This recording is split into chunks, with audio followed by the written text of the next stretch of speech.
So isang pagpalang umaga po at araw sa ating mga ka-herbal natics.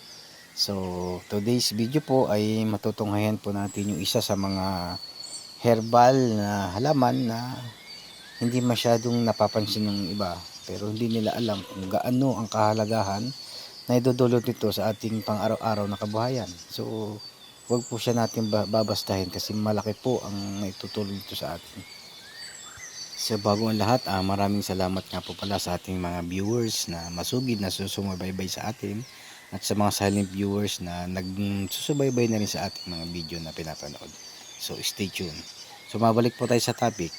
Yung pong pandan na herbal, ayan po ay naalala ko sinasabi ng aking lola na huwag niyong sisirain yung halaman na yan at huwag niyong paglalaroan dahil darating ang tamang panahon at edad mo na malalaman mo kung anong kahalagahan meron yan sa ating at maaaring makatulong sa ating kalusugan. So ayun po pala yung sinasabi ng lola ko. Kaya natuto na rin po akong magtanim yan. So pinaikot po namin mag-asawa yan. Dati ilang piraso lang yan. Madali po siyang buhayin, hindi mahirap siyang itanim. Didiligan nyo lang ng halos 3 beses sa isang linggo, lalago na po siya ng pusa.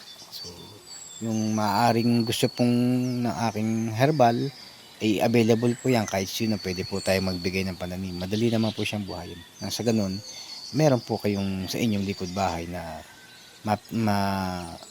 mag-aaring igamot sa inyong pagka po kayo may nararamdaman tungkol sa pag-ihi na nahihirapan po kayo. Ano po? Po kayo mag-alala. Napakasarap po ng lasa nito. Para lang po itong nilagang sabaw ng mais. Gusto po ng aking anak. Tawag po ng iba dyan ay pandang gubat, giant pandan. Kinagasnan po namin ay pandang lalaki. Yun po ang aming pagkakakilala. Herbal, ito, meron po siyang tinik.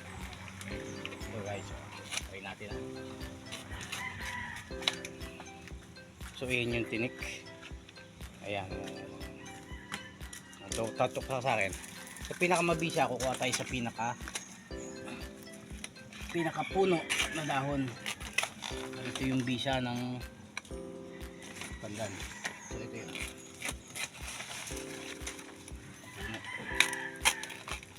Ito po sa akin yan. Yan. Ito yung ginugupit. Ito yung ginugupit na ilalaga natin maya. So, pagdating naman sa pagtatanim, ito yung tuloy niya na pwede nating itanim. Ito po yun. Galing mo lang. Mag-gusto na siyang kunin. Kahit kamay lang. Make sure na may ugat. Ito lang yan. Yan. Mababad po sa tapos pananim na siya. Ito po yun. Meron po siyang ugat. Yan. Compare mo sa may isang pandan. Ito yung nakakagamot sa mga sakit sa pag-ihi, UTI. So may comparison niya natin yung pandang ginagamit sa panlagay sa mga pandan, sa mga makapuno, sa pampabango ng kanin. Ito pa po yung mga iba. Lahat ikot, tandahan lang. Nandun sa kabila, paikot yan, palibot. Nandun sa may tindahan ito ito, yan, yan. Yan. Turpo po kayo doon sa may pandan na ginagamit. Tayo dumaan. Dahala. Tayo po tayong halaman dyan. Ito pa po yung ibang pandan. So dito po yung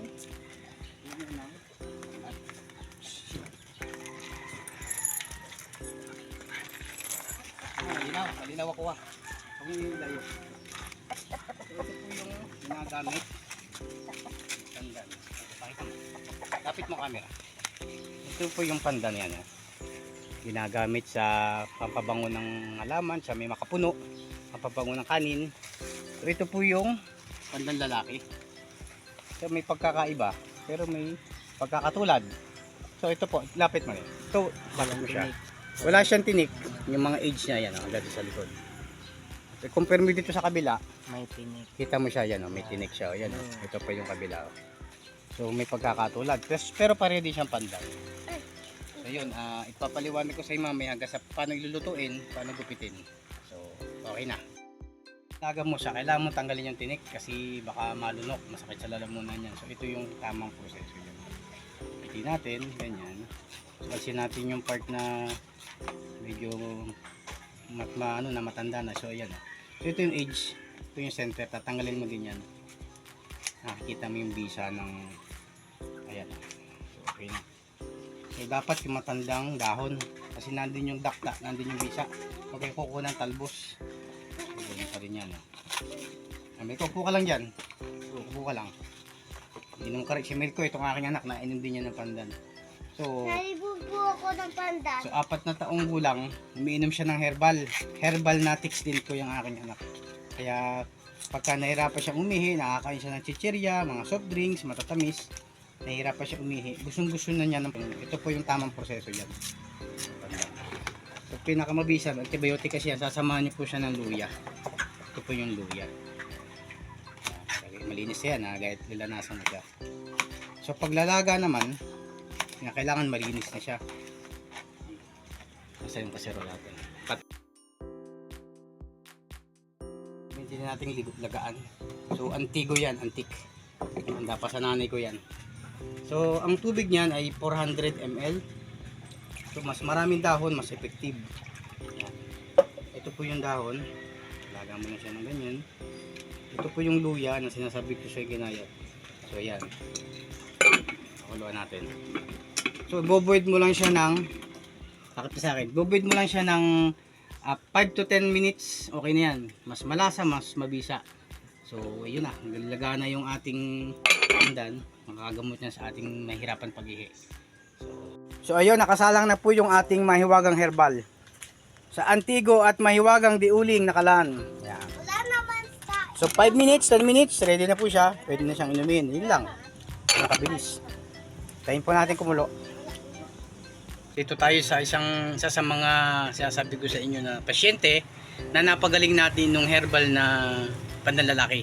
So siya ay aking pinsan, yung kanyang ina, kapatid ng aking nanay. So bisitahin natin siya kung kumusta ng kanyang kalagayan. So medyo almost 3 months na siyang gumaling dahil doon sa pag-inom ng pandan. So ayan, punta natin bahay niyan. Pinsan, no? So, shout out sa iyo, Pinsan June Mercader. So, yan si Pinsan June Mercader. So, siya po yung pasyente na na-diagnose dahil sa prostate o yung nahirapan siyang umihi kasi nga medyo matagal din kasi siyang umiinom ng alak. Siguro hindi niya namamalayan na nagiging sobra na pala yung amount ng alcohol na napasok sa katawan niya. So, medyo nahirapan siya. So galing siya sa confinement sa Batangas District Hospital, Batangas City. So binigyan naman siya ng reseta ng gamot, kaya lang medyo nahihirapan doon siya sa reseta kasi malalaki yung kapsula. So yun, nagbigay ako ng advice na take ka ng herbal na yun nga, yung pandan kasi makakatulong yan. Noong una ayaw pa niya. Masama daw wala. Sabi ko, i-try mo, lagyan natin ng luya. So yung nakapaglaga ako, natikman niya, sabi niya, okay pala pinsan. Masarap pala siya, kaya yun, tuloy-tuloy siya. Sa awa naman ng Diyos, yun, napatunayan din niya na okay pala, nakakagamot nga talaga, nakakatulong doon sa may medisina na ibinigay ng hatol ng doktor sa kanya. Gumanda yung pagdaloy ng pag-ihi niya. Shoutout sa iyo, Pinsan June. Ayos. Sana tuloy-tuloy ang recovery diba? mo, mabuhay ka. Dahil dyan, ayan, sa isa Dito sa lang mga yung nakapagpatunay. Pinsan. So, yun lang. Salamat sa ating mga tips. Sana may natutunan kayo. Sundan nyo lang kung gusto nyo ng pandan, punta lang kayo sa aming bahay. Kita nyo naman marami tayong tanim. So pinadadami talaga natin yan. Hindi siya basta ordinaryong damo, kundi isang mabisang herbal na nakatutulong sa atin sa pang-araw-araw na pamumuhay natin. So yun lang, maraming salamat.